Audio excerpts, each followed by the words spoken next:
Mind, Gut Health, and Anxiety, an educational insight. Hey, WellNerds.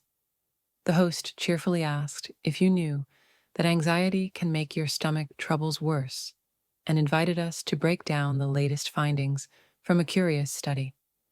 The host then explained that functional dyspepsia, or FD, causes burning, pain, or early fullness, even though tests show no damage.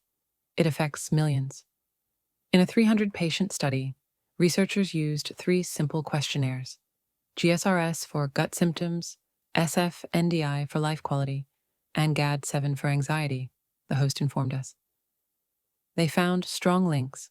Gut discomfort rose as anxiety rose, with correlation coefficients between 0.63 and 0.79, all statistically significant, with p-values less than 0.01, the host pointed out.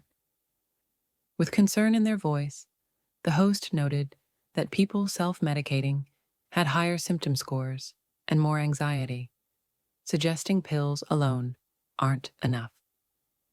Encouragingly, the host advised that if you have FD, you should talk with your doctor about anxiety screening, as simple stress management or therapy can go a long way. Finally, the host friendly reminded us to hit the like button, subscribe for more mind-gut health tips, and drop questions below, closing with a warm, stay well, stay nerdy.